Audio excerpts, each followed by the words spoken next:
There is a difference between comparing your child and compounding red flags signifying developmental delay. There's a difference. And for parents, elderly, new parents, different parents, for professionals, for pediatricians, doctors, specialists, neurology, lung doctors, heart doctors, all that kind of stuff, okay? You're not helping me when you're telling me my baby's okay and my baby's not okay. If 1 in 6 children are being diagnosed with autism or some type of sensory between the ages of 3 and 17, there's a problem. There's a problem. And I don't care if it's 50%, 30%, 10%, 1% chance of my child becoming developmentally delayed, which it's much more than 1%. I am in that 1%, and you telling me my baby's not okay when I have concerns is not helping me. It's not helping me find solutions. It just suppresses the worry, and then I'm just wondering and waiting. And then 3 years down the road, when I end up in the hospital, or in my case, happened to be a year, down the road, and I'm in the hospital, my child's had severe seizures, and I'm getting, why weren't you here sooner? That's failure to thrive. That's developmentally delayed. That's this, that, and I'm like, what do you want me to do? I was told to wait. I was told everything was okay, and it's not okay. So, there's a difference between comparing your child and recognizing compounding red flags of developmental delay. So first, let me redefine what development is. 100 years ago, development was pretty much the same. You had the rarity of special needs, but development pretty much happened the same. That's how we came up with the baby milestones chart, from 0 to 12 months. Like, this is when stuff should happen. This is from birth to 12 months, your child should be walking to cruising. Okay, it should just be going, and things should just be happening, and you're caught off guard, and it happens, and it happens, and it happens. And now, in the last 50 years, with all the technology advances that we've had television, we've had phones, we've had iPads, we have music, we've had headphones, we have virtual reality, I can't even describe all the technology, okay? We have car seats, that's not technology, that's safety. You've got car seats, you've got things to make raising a child easier, you've got bouncers, you've had a plethora of toys.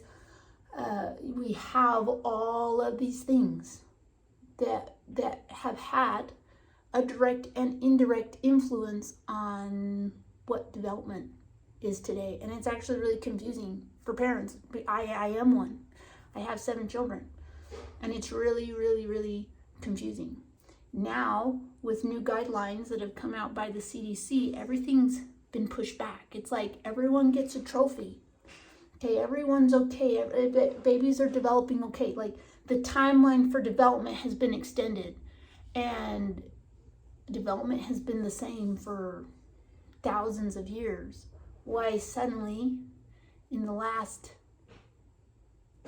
10 years, we have now just redefined development. Like, that's not right. That doesn't make sense. Why is development changing? And what's the number one thing parents are told? And it's the most annoying comment. Especially to where I have 3 children with special needs, okay? And probably should have had 4, but I'll tell you about that later. The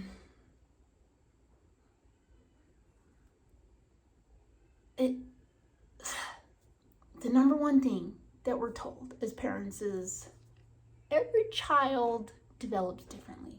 They develop at their own rate. Oh, your child just needs to get a little bit stronger. They'll be okay. Oh, some kids just don't move when they're born. And then they just start moving. Oh, My kid did that. Yours will be okay. There are cases where those comments are true. In today's world, that is becoming the exception to the rule rather than the rule. We're seeing a flip-flop of development where special needs is not a rarity anymore. Not a rarity anymore. I would say a large percentage of those that I even went to high school with, they have special needs. And before that, I mean, there was like one kid, 2 kids that were special needs that I ever saw in my school. And I'm not very old, I'm only like 30. And the increase of children needing support in school is just outrageous. Why? Why is this happening? Like, why are we on this track of reactive care versus proactive care? So what does all this have to do with comparing your child and recognizing compounding red flags for developmental delay? Well, first, you have to redefine what you understand development is. Professionals, parents, new moms, new dads, okay? Eye doctors, like everyone, you have to redefine what development is. And here on this page, we talk about typical and atypical development. Atypical doesn't mean special needs, okay? But there is development and atypical development. There's baby-dictated development. That is atypical development. So everything you're telling parents to be like, oh, babies all grow in their own time, in their own way, like that's baby-dictated development, and that's atypical. Doesn't mean special needs, but it's atypical development. It's not how development has happened for thousands of years. It's not. It wasn't on baby-dictated development. For thousands of years, development has been on time-dictated development. So what does that mean? You can look at it in a couple of different ways. One way is being development was from 0 to 12 months. Things should just be happening. You've got tummy time. As soon as the baby's born, like they should have head support, okay? Tummy time starts happening. You've got rolling over at 2.5, 3 months. You've got coming to sitting. I skipped one. You've got grabbing the feet. You've got coming to sitting. You've got crawling. Classic crawling, 4-point crawling, not these 7 types of crawling, okay? Anything but classic crawling is atypical development, okay? Tummy time, any type of propping, that's atypical development. Rolling over, if it's awkward, okay? If your child can only go one direction, or they can only go from front to back, back to front, left side, right side, like that's atypical development. And then you've got cruising to walking, okay? Coming to a stand, cruising to walking at 12 months old. Like, that's just a basic timeline. And if you want a better, more exact timeline, as far as what else happens, all these other little minute things that happen, you can get the movement lesson milestone momentum chart for optimal development. That is a baby milestone developmental chart based on time-dictated development.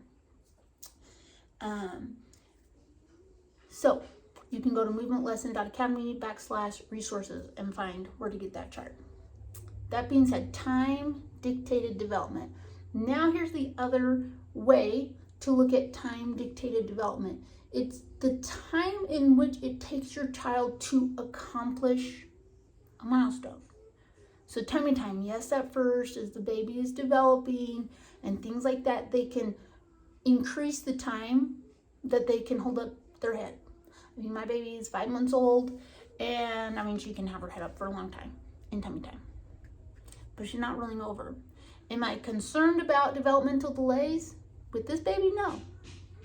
But she's still on baby-dictated development, which is atypical development, and things just start happening with her. So I already know I need to be working with her.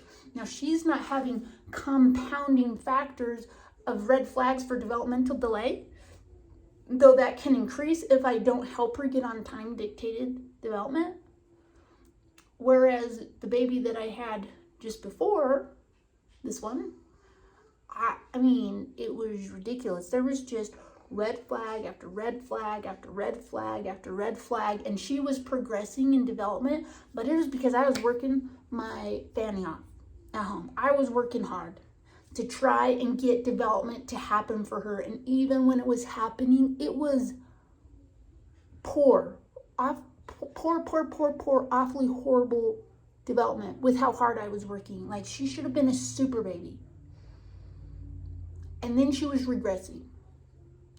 And I just got, oh, your baby's okay. Your baby's okay. Like, what is she doing right? And it's just like, okay, like,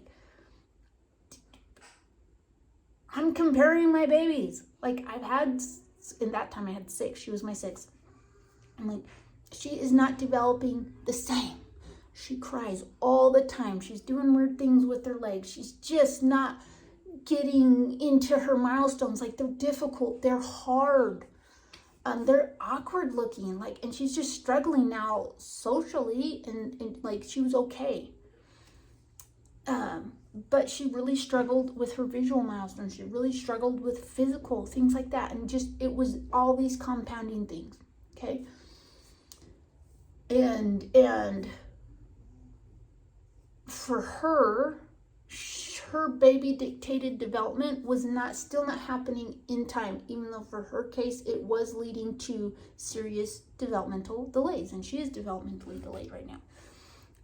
At 18 months old, she is developmentally delayed. She has a genetic disorder. She has, but guess what? That took me being super proactive and pushing and being like, hey, I need testing done. I need help. And 2, she had like this major series of seizures and is now on seizure medication, that before that, I pretty much was on a 12-month waiting list to be like, your baby will just figure it out. Like, I don't have 12 months to have my baby figure it out. Like, things started rolling because of an emergency, and that's just not fair. That's just not fair for parents, and that's not how it should be. So now looking at this aspect of time dictated development, now looking at my daughter that is developmentally delayed, like, yes, she rolled over, but the time that it took her to create a roll was too long. The time that it took her to even like get up into crawling, and for a long time she could only do army crawling, it took too long. The effort that it took for her to get into standing, okay, and the time that it took to do that, it took too long. Time dictated development is, the baby's learning, the baby's responding to stimuli, responding to their environment, and they're playing with toys, or they're playing. Suddenly they see their hands, like, okay, I've got hands. Suddenly their feet come into view. Oh, I've got feet. You're giving me toys. I'm playing with my toys. Oh, I dropped my toys. Let me go get it. Oh, I've rolled over. Oh, that's a new way to go get a toy. Like, that's way easier than just waiting for someone to come get me. Like, I can just go do it myself. Okay, so doing that. Oh, the toy's too far away.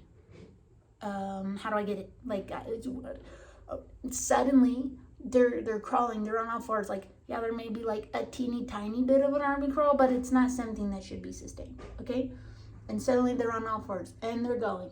And next thing you know, they're walking, and you're like, oh no, my kid's walking. Like, my house is not baby proofed. Oh no, I'm in trouble. Like, I better start figuring this out.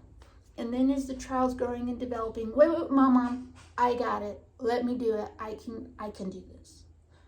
Okay, like, do it. Like, there's this, when you have time dictated development, there's a sense of independence, of ability that is just happens. It just happens. That's how our body is supposed to work. And that's time dictated development. It catches you off guard. Like, it just goes, and had people in the olden days had to work with our children. Like, if they were waiting for baby dictated development for their baby to come help them on the farm, they didn't have time for that. The baby need to be up and going. Okay, like, now you need to start gathering eggs. Now you need to start helping us out in the field. You've got to pick up sticks. You've got to, hey, I need you to run and go get that. We've got to start milking the cows. We've got, like, there wasn't time for baby dictated development. Things just needed to happen. And so now that we've had this shift of technology, we've had luxury, we've had leads, we've got way more toys, we've got things to like help us calm our babies because we just don't want to hold them, and it gets tiring to do that. Okay? And I get that. Like, I get the ease. Like those things are nice, but at the same time, it's not helping our baby's development. And now we're in a phase that parents have to take time to teach their children time-dictated development, or just life is going to be hard. It's going to be awkward. It doesn't mean special needs, but for some kids, when you see these compounding red flags, special needs is already there. Your child's becoming special needs, and if you're not doing anything about it, you're going to be totally devastated at 3, 4, 7, 15 years old when your child has a diagnosis and you're like, well, why didn't I do something sooner? I saw the signs. I saw the but everyone told me my baby was okay. Well, at 17, is your child okay now? Like, can they now successfully go and live a life of independence? Or are they reliant on you? Can your child separate and go off on their own? That's how it's supposed to be. And now we're seeing that it's not happening. It's not happening, and it's because we're accepting baby dictated development, and that's not typical development. If your child's on typical development, they're on time dictated development. Things are just happening for them, they're going. If they're on baby dictated development, they're figuring it out. They've got to get stronger. Things are awkward, hard. And if there's other compounding factors like genetics, birth trauma, you have them in the car seat too much, you're overstimulating them, they just can't even respond. And that's why you're overstimulating them. So it's not your fault. You're just trying to help your baby. But you're trying to help them progress and they can't respond to you. It's becoming baby dictated development. It's becoming hard. And now you're getting this broad range of people who hardly can function. And this broader range of severe, moderate to severe special needs who are going to be reliant on their parents for their entire life. Now we can change that. We can change that. And that's what this channel is all about. It's about changing the path of your child's development. Now, if there is genetics, birth trauma, things like that, it's not saying that there's a fix to your child. If special needs is there, special needs is there, but your child doesn't need to go without the experiences of time dictated development. And as a result, you can create the most independent child possible.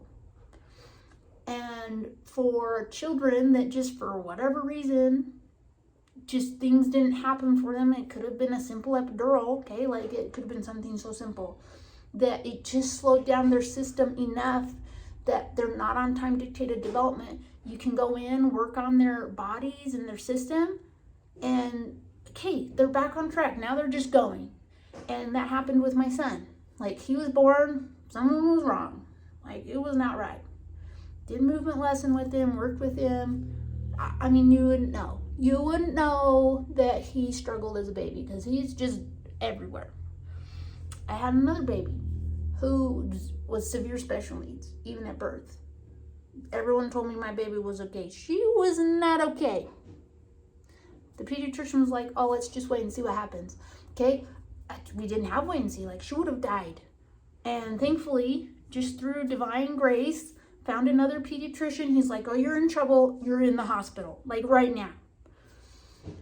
And I had no hope for milestones. I had no hope for progress or development. Like, I was like, what am I going to do? I just entered the world with special needs and like 24-hour care and severe. And what do I do? What do I do? And then I found movement lesson, and I found this lady, and she's like, you know, your child can experience development. And I'm like, yeah, but she can't do anything. She'll never, like, she can't do the performances. She can't do tummy time. She's not going to roll over. She's never going to walk. Like, what can you offer? She's like, but we can still give her body the experience as if she hit all those milestones. And I was like, what? Okay, I'm in. Like, let me learn about this. And my first experience was I tapped out of therapy. I tapped out of medical services. I was in the intensive care unit. My baby had been extubated 3 times. We were trying to get her off life support. We were pretty much on the last time. And I was like, my baby's gonna die. Like, but there has to be something to help her. Medicals, they couldn't do anything more to help her breathing. Therapy, they couldn't do anything to help her breathing because she wasn't old enough to just be consciously develop that. And I found this lady, Michelle Turner, and she's like, yeah, you can help, like, your baby needs to breathe. Like, let's make him breathe. I'm like, I can't do that. Oh, yes, you can. Like, do this exercise. And because my baby was hooked up to all these monitors, I did this exercise, and I saw, like, nothing happened. And I was like, okay, but I'm going to try this for a week. Like, let's just see what happens, because it was my last hope. But I didn't have to go for a week, because all of a sudden I see on the monitors my child's heart rate had gone down. And I'm like, I've done nothing different. Like, I didn't tell the doctors this because I didn't want them to tell me no, that I couldn't try this thing because it was my last hope. And her heart rate is lower than it's ever been. It's actually normal. And it's been so high that, like, I just already knew that extubation was like, and getting off life support would be impossible. And so, like, it would, like, death was the ultimate result. And suddenly her heart rate was down, and I was like, we might actually be able to get off life support. Like, this is amazing. And she has severe special needs, but she is on time dictated development. She is, be quiet for a minute. She is thriving. Now, she's still severe special needs. Does she need help? Oh yeah. Like, I mean, I can go from 0 to 100 just like that with all of the medical things that she needs. But guess what? She can crawl around the house on her own, scoot on her back. She can, like, if I sit her up, she can almost get to sitting on her own. We're so close, and she's 6. But that's all because of movement lessons. Her body has time-dictated development. And so it doesn't really be like, I can't do that. It's, well, I should be able to do this. Like, let's see if I can move my body this way and get it to happen. Let's see if I can move my body this way and get it to happen. When your body has time-dictated development, it can create an infinite amount of combinations to accomplish a task. Like, that's why we're intelligent beings. We don't all do things the same way. We do it different ways because we're like, oh, that didn't work, that didn't work, that didn't work. But when you're on baby-dictated development, you're on a limited number of movement combinations. You can only do so much, and then you see children getting stuck in development. You see them repeating things. You see them getting stuck in a pattern because they don't have the movement combinations needed to create or to complete the tasks that they needed to within a specific time. Okay, like it's just like, I hope you've watched this whole thing and you're like, I want time dictated development. I'm going to do whatever it takes to help my child learn this. Can it mean your child can catch up? Maybe. If they don't have a compromised system, does it mean your child has to go without the experiences of development? Even if they have a compromised system, your child can experience development. And if it's time-dictated development, you are putting them on the path of just a future you only hoped for. Okay, you never thought would be possible for your child. Can that happen with therapy? Yes. But unfortunately, with baby-dictated development, if you get sick or you have a traumatic event, the body automatically regresses to its last successful time dictated developmental milestone. It goes to that point, and it could not be great. Like, not even having head control, not even having tummy time. My baby, when she had her seizures, she regressed back to rolling over. That was my last successful time dictated developmental movement I had been able to put into her system. And I knew it because I felt it, and I couldn't get her past that. And so when she regressed, I knew exactly where she was going to regress to. Yeah, she was walking. She could cruise around in a walker. She could pull herself to stand. She could do all that stuff. But it was with baby dictated development. And when she had her seizures, all that was gone. And it was like, what happened? But she wasn't really crawling. She wasn't really standing. She wasn't doing it with time-dictated development. And so as you're here and you watch, hopefully you go to our homepage and watch this. If you go to our homepage, and even if you've been watching this video, like, you need to go to the homepage and look below and look how we've categorized the videos. You're going to see typical versus atypical development. And it's time-dictated versus baby-dictated development, and going to help you see some differences between that. Now, I'm a mom who found Michelle Turner. This method is by Michelle Turner. She is absolutely amazing, and I've been studying her since 2017, and now I've been studying all the mathematics behind why this time-dictated development works. Like, why what she is teaching here is phenomenal. Every pediatrician's office needs to have her newborn movement assessment, so you can help parents know where their child's at for time dictated or baby dictated development. You as a pediatrician can be more proactive to be like, okay, we need to watch this one a little bit closer.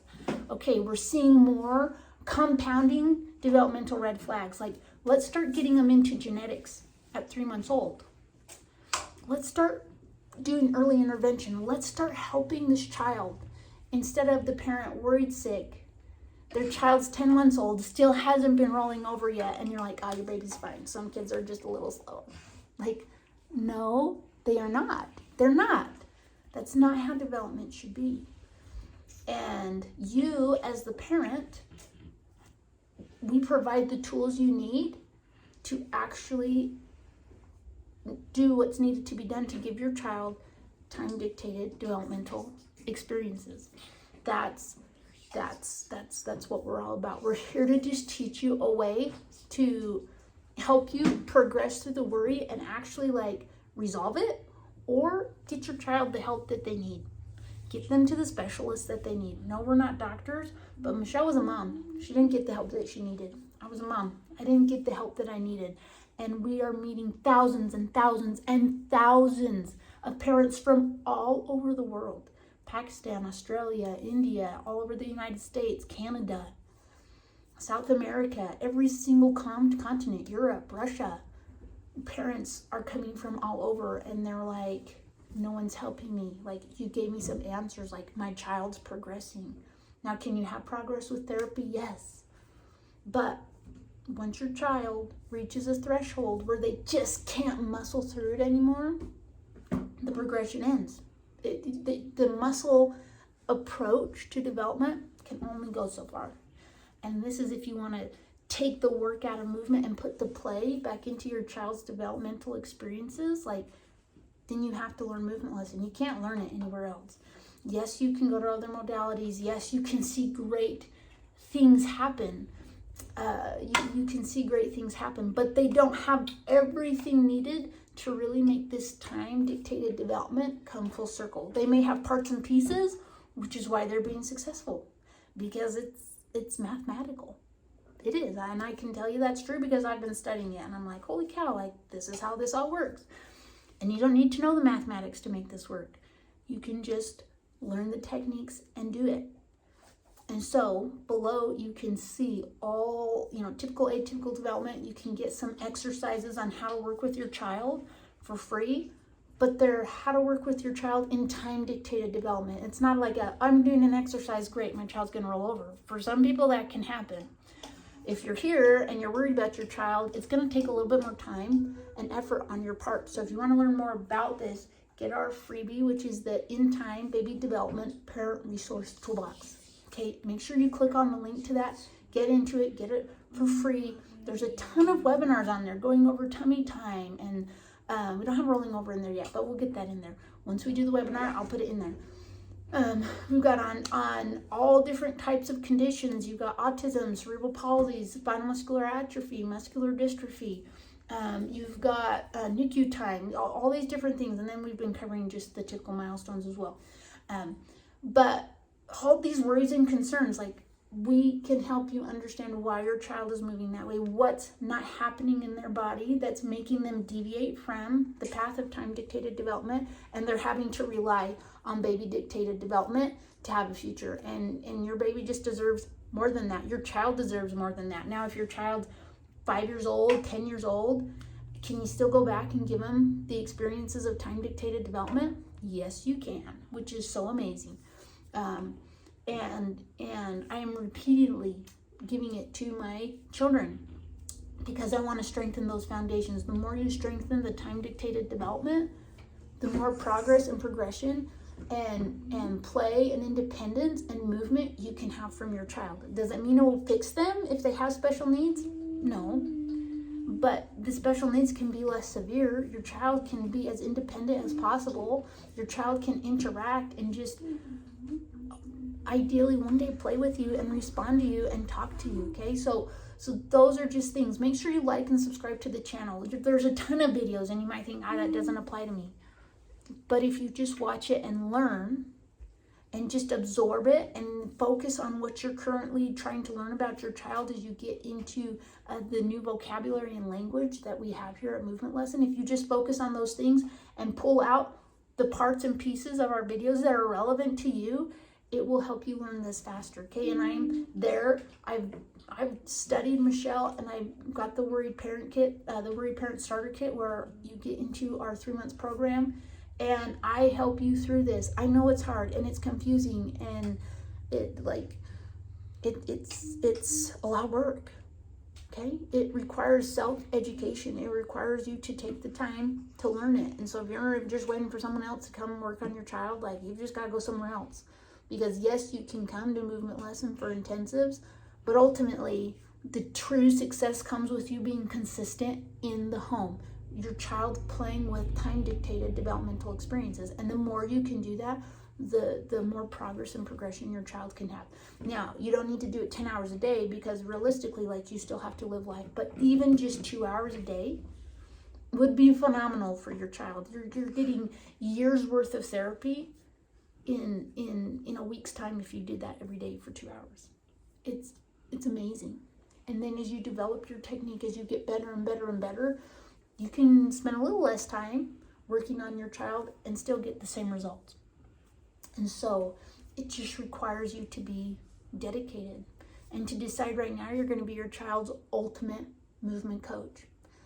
There's a saying Michelle says, the greatest gift you can give is the gift of movement. And I'm like, that means I'm a movement giver. I love it. But that term hasn't really caught on to anything. But even just being your child's ultimate movement coach, no one's gonna do that for your child. You have to advocate for your child. You have to be their movement coach, and you need to know their movement abilities inside and out. So when you are talking with professionals, you can talk to them in an educated way and in an informative way to be like, yes, I want this for my child. No, I don't. Because you're understanding how it's affecting their developmental capabilities, their ability to do things in time and to do it just more capably. I don't even know if that's a word, but again, like and subscribe to our channel. And it's okay to compare your kids.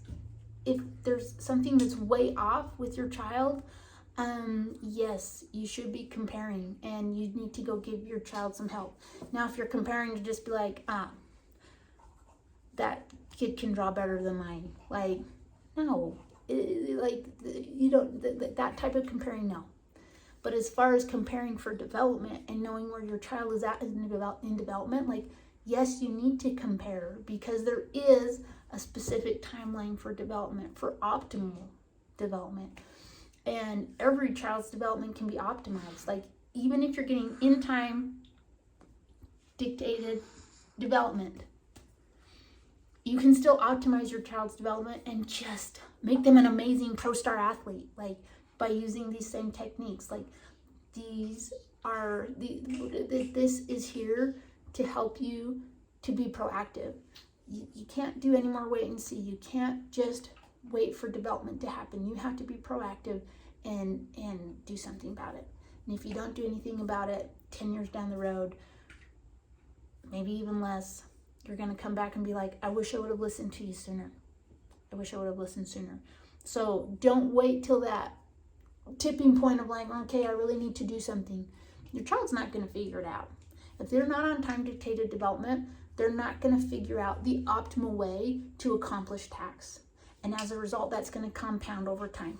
which, yes, there are some that can still have a successful future because they just only had a few things that were off and they could compensate. But for a child that has a lot of things off, these compounding red flags of development, and they're not figuring it out and your worry is increasing, you need to help them now. You need to redirect their development, or it could get really bad. It could get really bad. So be proactive, become a movement coach, become a movement giver, like and subscribe to the channel, and we are here for you. Thanks.